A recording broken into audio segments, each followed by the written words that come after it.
3, 2, 1, go! 3. Vim te desejar uma boa tarde e te lembrar que você é muito especial para mim.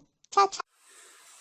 Boa tarde, turma. Hoje nós vamos continuar o nosso capítulo 3 e hoje nós vamos falar sobre exploração do trabalho.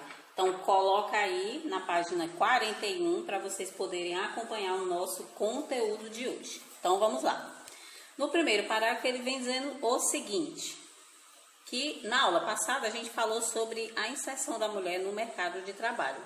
Então, esse primeiro parágrafo, ele vem dando continuidade a esse assunto, em que ele diz o seguinte: mesmo com a maior abertura do mercado de trabalho às mulheres nos últimos anos, a população trabalhadora feminina ainda tem que conviver, em muitos casos, com alguns desafios. Mas que desafios são esses? Aí ele diz o seguinte, continuando: há casos em que mesmo a mulher tendo uma escolaridade maior do que a do homem, ou desempenhando a mesma função que este, ela recebe uma remuneração inferior. Então, aí são alguns desafios relacionados à mulher no mercado de trabalho.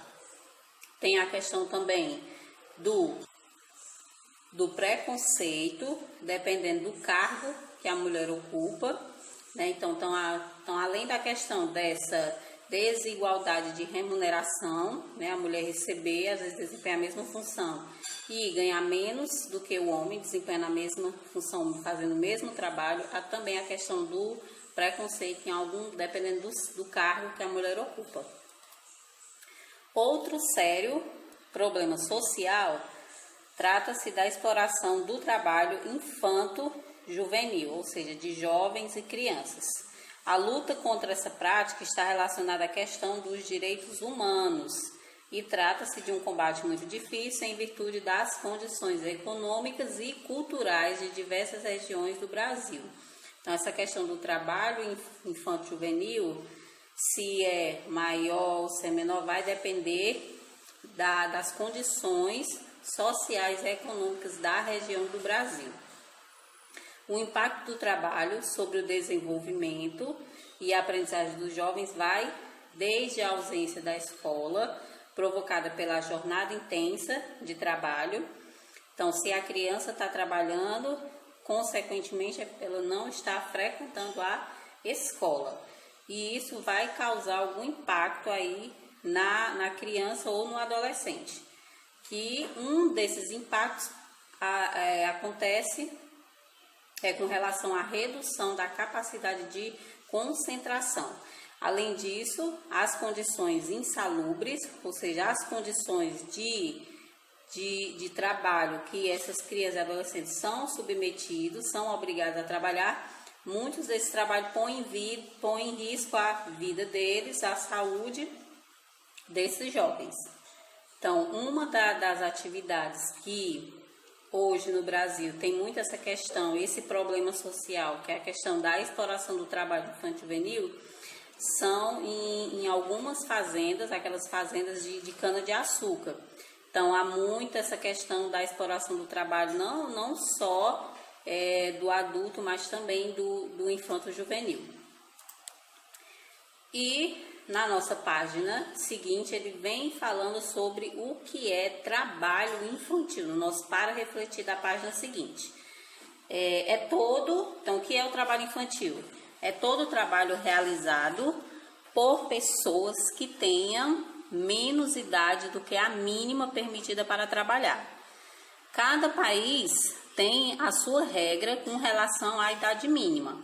No Brasil, o trabalho infanto-juvenil não é permitido sobre qualquer condição, tanto para criança como adolescente de 0 a 14 anos. Então, é proibido, é uma regra do nosso país, do Brasil, não é permitido o trabalho em condição nenhuma para criança e adolescente de 0 até 14 anos.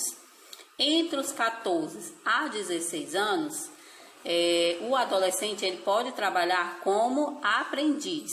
Já dos 16 aos 18, as atividades laborais são permitidas, desde que essas atividades elas não aconteçam no horário de 10 da noite às 5 da manhã e também que esse trabalho ele não seja insalubre, ou seja, perigoso, e não faça parte da lista das piores formas de trabalho infantil e também que não atrapalhe os estudos. Então, o trabalho infantil, como a gente viu aí, é aquele trabalho que não é permitido a crianças e adolescentes menor de 0 a 14 anos. A gente viu aí de 14 a 16 pode trabalhar só como aprendiz e dos 16 aos 18 pode trabalhar, mas que não seja nesse horário que tem aí e que não seja nenhuma atividade perigosa. Então, vamos ver aqui no nosso próximo slide as piores formas de trabalho infantil que vem citando aí esse trechinho desse texto. Então, as piores formas de exploração do trabalho infanto-juvenil incluem escravidão, venda e tráfico de crianças, questão da exploração sexual, realização de atividades ilícitas, ou seja, proibidas, como, por exemplo, utilizar a criança para fazer a venda de drogas, por exemplo, entre outras, como também sujeição por dívida, servidão, trabalho forçado ou compulsório, inclusive recrutamento forçado ou obrigatório de crianças para ser utilizadas em conflitos armados. Então, aí a gente tem as piores formas de trabalho infantil. Então, vamos agora aí para a nossa atividade de hoje, que é resolver a página 43 e 44, mas a 44... Dani, e queria chamar a sua atenção para uma coisa importante. Vamos lá? O tema falado aqui será trabalho infantil. O que é trabalho infantil? É a exploração da mão de obra de crianças e adolescentes. Tá, mas o que é considerado trabalho infantil? Quando uma criança abaixo dos 14 anos trabalha. Dos 14 aos 16 anos, só é permitido como aprendiz. Dos 16 aos 18 anos, não é permitido trabalhos à noite ou com risco de vida. Ah, beleza, mas onde isso ocorre? No Brasil, existe uma concentração maior de trabalho infantil no Sudeste, principalmente São Paulo e Minas Gerais. No mundo, até o ano de 2016, mais de 150 milhões de crianças foram submetidas a trabalho infantil. A maior parte dessas crianças estão em países africanos e asiáticos. Ok, já sabemos o que é e onde ocorre, mas existe mais de um tipo de trabalho infantil? E a resposta é sim, existe.